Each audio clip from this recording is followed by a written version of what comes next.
자, 안녕하세요 여러분들. 역사는 최프상. 네. No touch, no touch, no touch. 뭔 소리지? 여러분들 옛날에 그 개항기에 이제 이 외국 세력들이 우리나라의 그 이권들을 많이 가져가요. 그 중에서 미국이 참 좋아했던 게 뭐냐면 미국은 옛날부터 왜 골드러쉬라는 게 있잖아요. 그래서 이 금을 찾아서 이 서부 개척들이 이루어지지 않습니까? 근데 똑같아요. 우리나라도 마찬가지예요. 우리가 왔더니 이 금에 그냥 눈이 멀어가지고 그냥 금을 어떻게 가져가 보려고. 그래서 그 이권들을 줬단 말이에요. 줘서 이제 금을 채굴하는데 와 역시 미국이 확실히 금 채굴하는 데는 이 노하우가 있습니다. 뭔가 기계를 툭 갖다 대면 두두두두두 하면 금이 쭉쭉쭉 나오는 거야. 이걸 처음 본 사람들이 얼마나 신기하고 놀랬겠어요. 그죠? 그래서 그 금이 나오는 모습을 보면서 우와 이게 뭐야 라고 하면서 만져본 거야. 그랬더니 미국 사람이 이제 이야기했겠죠. Oh no, no touch, no touch 이제 얘기했겠죠. 그런데 이제 no touch가 무슨 뜻인지 알아야지. 뭐 지금이야 너 만지지 말라는 의미지만 영어를 처음 들어본 거 아닙니까? 전혀 모르죠. 그래서 그냥 이렇게 보면서 그래서 no touch, no touch. 쟤네들은 이걸 이 노다지라고 하는 건 노다지 이렇게 막 나오는 거 노다지 노다지 그래서 막 이 금이 막 쏟아져 나오는 것들을 막 노다지라고 이야기했다는 노터치가 이 노다지가 됐다는 그런 전설적 이야기가 들리고 있습니다. 우리나라의 어떤 그 이권이 넘어가는 그 과정에서 나왔던 하나의 우스갯소리지만 또 이렇게 웃을 수 없는 그런 이야기가 아닐까라는 생각이 드네요. 네, 맞습니다.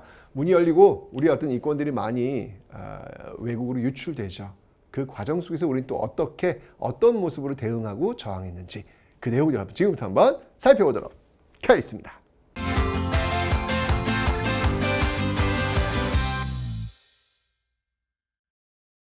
자, 여러분들 우리가 일단 제일 중요한 게 뭐냐면 강화도 조약 그리고 조미수호 통상 조약 요 두 라인을 일단 기억하고 계셔야 돼요. 이 강화도 조약 라인하고 그 다음에 이 조미수호 통상 조약 라인을 반드시 여러분들 기억을 좀 해 놓으셔야 되겠습니다. 자, 제가 하나씩 가볼게요. 자, 강화도 조약은 여러분 76년도, 1876년도에 체결이 됩니다. 그죠? 근데 이 강화도 조약, 부속 조약을 이제 통틀어 가지고 어떤 내용들이 있었는지 우리 복습하는 거예요. 복습. 새로운 거 하는 거 아닙니다. 자, 일단 여러분들 강화도 조약에서는 부속 조약 이제 포함해서 관세가 설정되지 않았다라고 제가 설명드렸어요. 그죠? 예. 관세가 설정되지 않았다라고 설명드렸습니다. 네, 관세 없어요. 관세가 설정되지 않았고요. 그 다음에 최혜국 대우 자동 업그레이드 규정이라고 그랬죠. 있다 없다. 예, 최혜국 대우 규정도 없어요. 예, 최혜국 대우 규정도 없어요. 이게 이제 76년도 라인을 지금 우리가 공부하고 있는 겁니다. 자, 요 라인을 꼭 기억하셔야 돼요, 여러분들. 요 라인. 예, 1876년도 요 라인 어떤 내용들인지 보자는 이야기예요. 그 다음에 여러분 또 어떤 내용이냐면 개항장 밖으로 나갈 수가 없어요. 그죠? 개항장 안에서만 부산, 원산, 인천 그 심리, 동서남북 심리, 그 개항장 심리, 그 밖으로는 벗어날 수 없다. 그래서 개항장 무역이다라고 이야기했습니다. 강화도 조약의 핵심은 뭐냐면 바로 이 개항장 무역이다라고 제가 설명을 드렸습니다. 자, 기억해 놓으시면 되고요. 그 다음에 곡물이 유출되는 것, 그 곡물이 유출되는 것을 막을 수 있는 어떤 그런 내용들이 있다 없다? 있다 없다? 없다. 그래서 무제한적으로, 무제한적으로 이 곡물이 유출될 수가 있다. 오케이. 자, 요게 바로 요 76년도 요 강화도 조약 요 라인이에요. 요 라인. 자, 그래서 강화도 조약 요거 한번 다시 파란색으로 요렇게 제가 왜냐면 요 띠 제가 파란색으로 동일시하게 만들어 놓은 겁니다. 자, 요게 76년도 띠예요. 요게 76년도 띠예요. 강화도 조약 체결하면서 나타나는 모습들이에요. 그런데 이렇게 결정되었던 것들이 이제 굉장히 많이 바뀔 거예요. 개항장 무역이니까 여러분들 이건 내지 무역 안으로 들어갈 수 없다는 이야기잖아. 그죠? 예, 내륙으로 들어갈 수가 없다. 그래서 내지 무역은 불가하다. 뭐 이런 내용들이 지금 나왔단 말이에요. 자, 그렇다면 이게 이제 82년도 라인이에요. 82년도 라인. 이 82년도 라인이 되면서 어떻게 변화했을까라는 거예요. 이건 또 이제 노란색으로 한번 좀 쳐보도록 하겠습니다. 노란색 요 띠를 기억하시라고 제가 설명드렸습니다. 요 띠 중요합니다. 요 82년도 띠. 왜냐면 76년도와 82년도 요 라인 사이에 볼 수 있는 모습으로 오른 것은, 또는 82년 라인 요 이후에 볼 수 있는 모습으로 오른 것은, 이렇게 많이 물어봐요. 예, 그래서 명확히 여러분들 알고 있어야 돼요. 82년도에 그럼 뭐가 있는데 그렇게 중요한데 있죠. 제일 중요한 게 뭐냐면 바로 이 조미수호 통상조약이다 라고 하는 거, 이거를 체결한단 말이에요. 조미수호 통상조약, 굉장히 큰 변화입니다. 왜냐하면 앞에서 체결했던 이 강화도 조약의 틀을 많이 흔들어 놔요. 많이 흔들어 놓습니다. 그래서 여러분들 요거 기억해 놓으셔야 되고요. 그리고 이모군란 때 이제 청이 진압하면서 영수증 내밀죠. 영수증 내밀었던 게 바로 이 조청 상민 수류 무역장정이라는 거, 요거를 체결하게 되더라라고 설명을 드렸습니다. 그죠? 노란색으로 해서 띠를 한번 만들어 보는 거예요.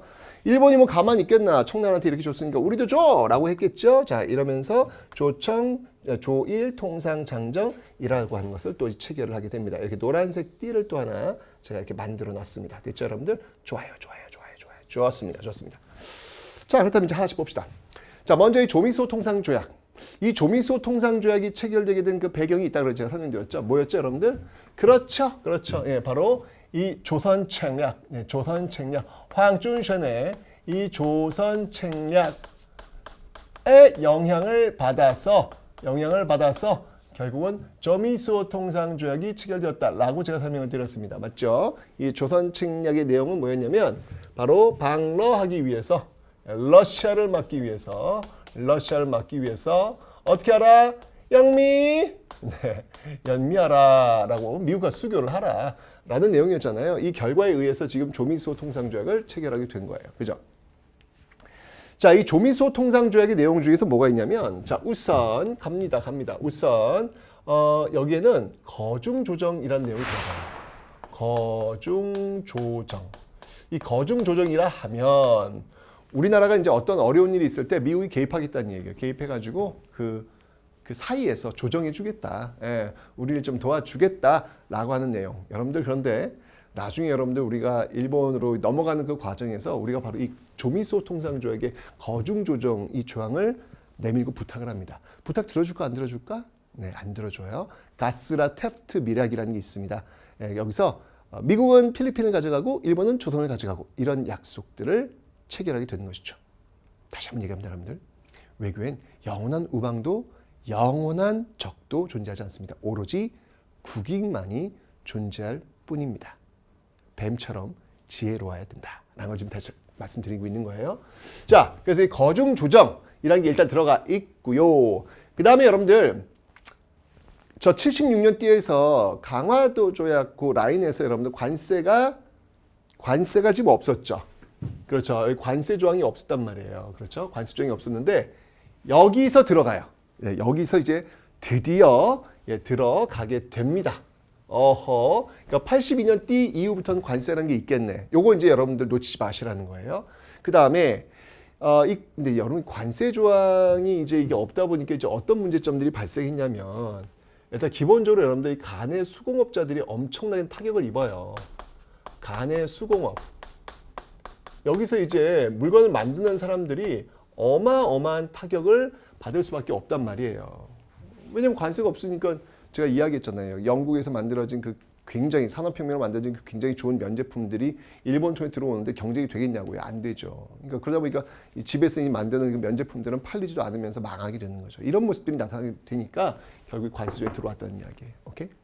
그 다음에 최혜국 대우 봅시다. 이 최혜국 대우 자동 업그레이드 규정이라고 얘기했는데, 이제 조미수호 통상조약에서 드디어 체결이 됩니다. 예, 조미수호 통상조약에서 체결이 됩니다. 오케이? 네. 굉장히 중요하다는 얘기죠. 그 이후부터 이 최혜국 대우 규정이 계속 다른 나라한테도 다 적용되는 그런 모습들이 나타날 수밖에 없구나라는 것을 알 수 있겠죠. 그죠? 좋습니다.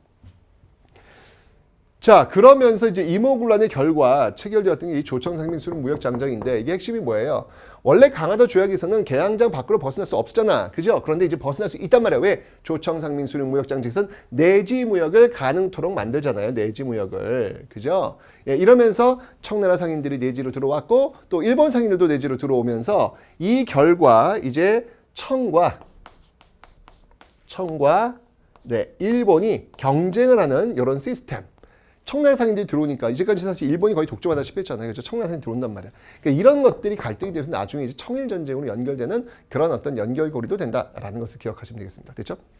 자, 그다음에 그러니까 이제 내지 무역을 할 수 없으니까 여기서 이제 좋았던 건 뭐냐면 사실 좋았던 것도 있어야 하나. 그게 뭐냐면 우리 그 전통 상인들 있잖아. 이 전통 상인들이 돈 좀 벌었겠지. 보부상이라든지 객주라든지 이런 사람들이 좀 돈 좀 만졌겠지. 왜? 이 사람들이 지금 내지 무역 할 수 없으니까 이 안으로 물건을 집어 넣으려면 이 전통 상인들을 통해 가지고 넣을 수밖에 없잖아요. 그죠? 그러니까 뭐 보부상이라든지 뭐 객주라든지 뭐 보부상이라든지 뭐 객주라든지 또는 뭐 여각이라든지 뭐 이런 사람들은 좀 돈을 좀 벌 수 있는 그런 구조가 된 거죠. 그런데 이 조총상민 수륙무역장에서 내지 무역되면서 이 전통상인들 어떻게 되는 거야? 다 죽는 거야. 이게 왜냐면 그들이 직접 가니까. 직접 들어가서 물건 이제 소비자를 파니까. 그걸 중개해줬던 이 전통상인들의 설 자리가 없어지는 것이죠. 그죠? 그러니까 조약이라는 게 이렇게 중요해요, 여러분들. 어떤 조약이 되느냐에 따라 가지고 그러니까 쉽게 생각해봐요, 여러분들. 아주 쉽게 생각해봐. 예를 들면 우리가 이제 외국과의 어떤 그 무역 관계 속에서 규제를 철폐했어. 규제를 철폐하다 보니까 어떤 일이 있었냐면 예를 드는 거야. 외국 기업이 우리나라에 들어와서 마음껏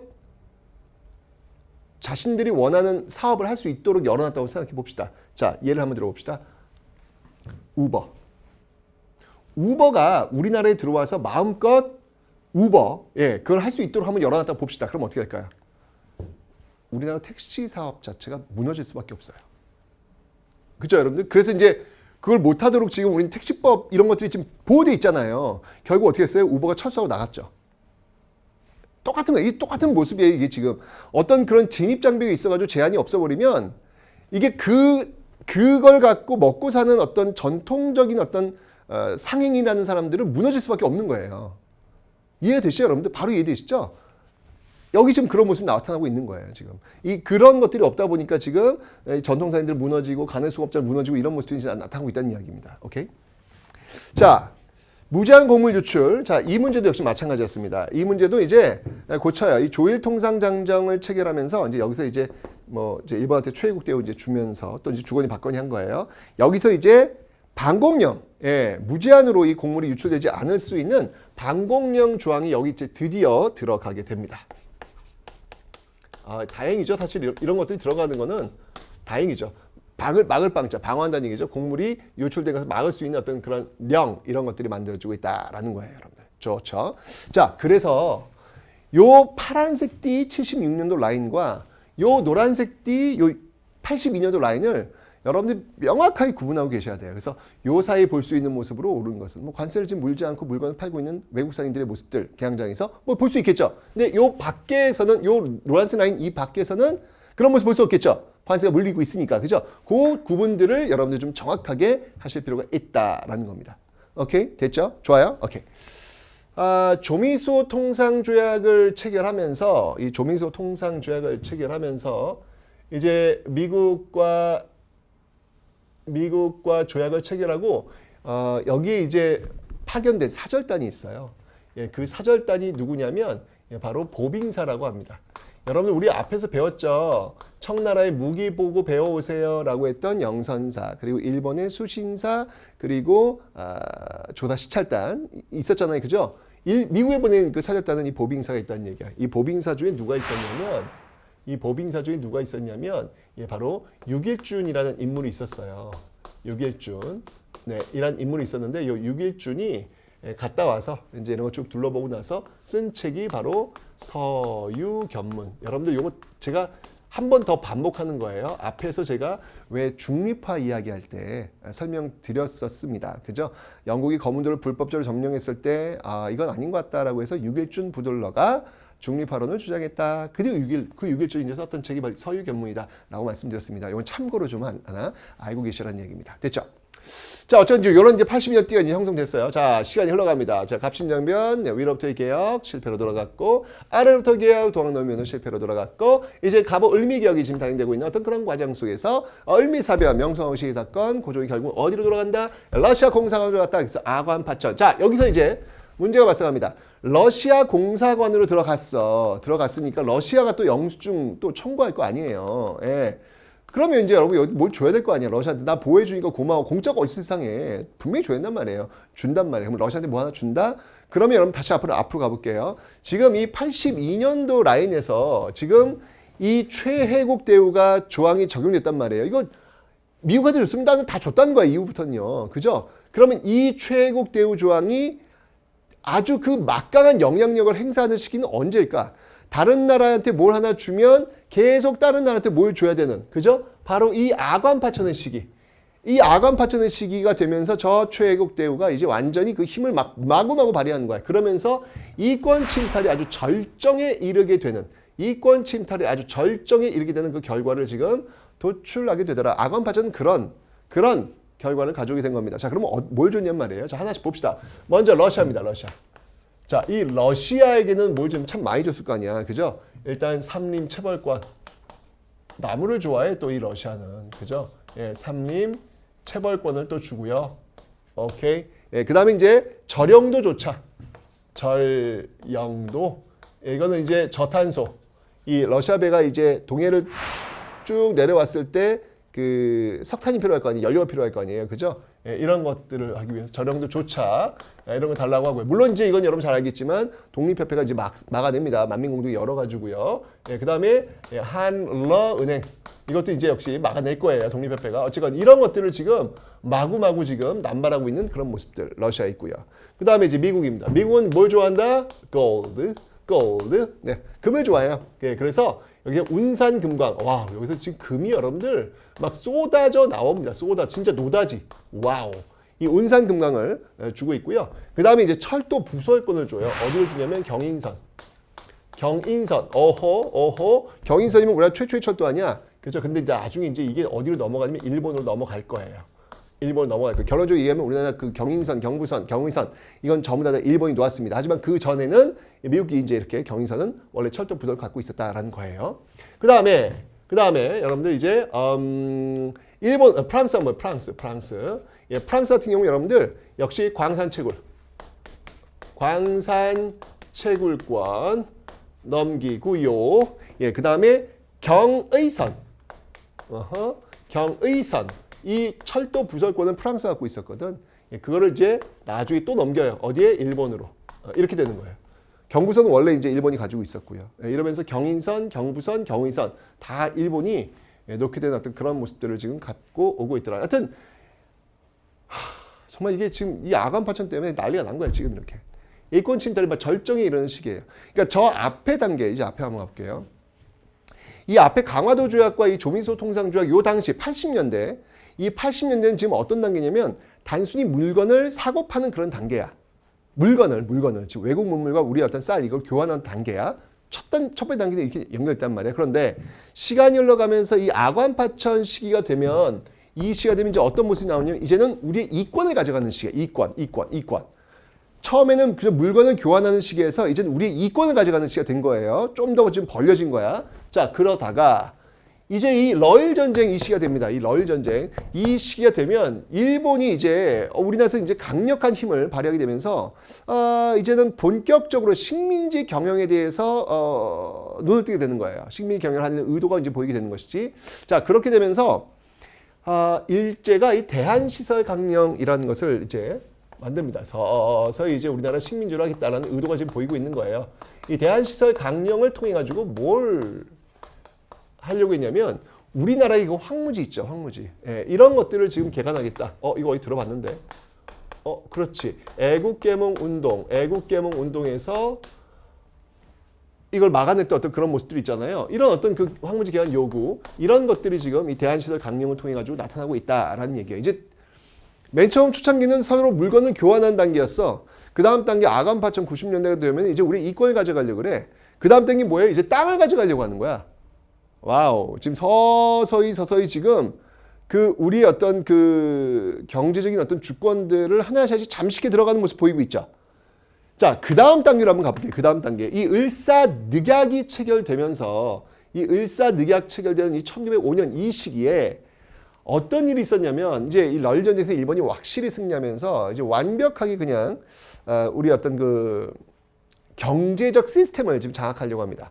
그래서 시행했던 게 뭐냐면 바로 여러분들 1차 한일 예방 때 파견되었던 고문 메가타. 이 메가타가 시행했던 게 바로 이 화폐 정리 사업이다라는 거예요. 자, 화폐 정리 사업이 내용이 뭐냐면 우리나라가 원래 전통적으로 백동화 있죠, 백동화. 우리나라의 화폐야. 이 화폐를 뭘로 바꾸는 거냐면 바로 제1은행권으로 바꾸는 거예요. 제1은행권으로 바꾸는 사업. 이게 바로 화폐 정리 사업이다라는 것입니다. 화폐 정리 사업이다라는 거예요. 근데 이제 이 과정에서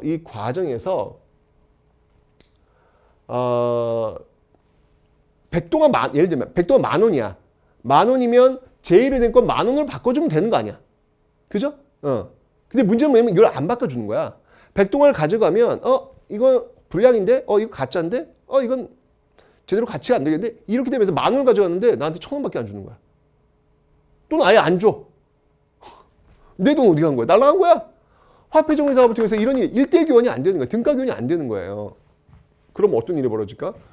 이 당시에 그런 그 화폐들을 많이 가지고 있었던 예를 들면은 은행 자본이라든지 상업 자본들 백동을 많이 가지고 있었을 거 아니에요. 그죠? 이 은행과 상업 자본이 당연히 타격을 받을 수밖에 없는 것이죠. 이렇게 되면서 굉장한 큰 피해를 보게 되더라라고 하는 겁니다.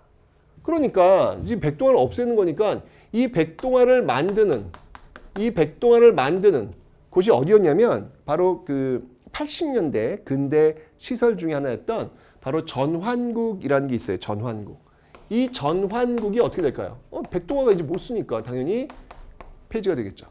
전환국 폐지가 되는 거예요. 80년대 만들었던 폐지. 뭐 전환국, 방문국, 기기창, 그리고 우정총국 다 80년대 초반에 만들어진 것들인데 이제 이렇게 하나씩 없어지는 그런 모습들.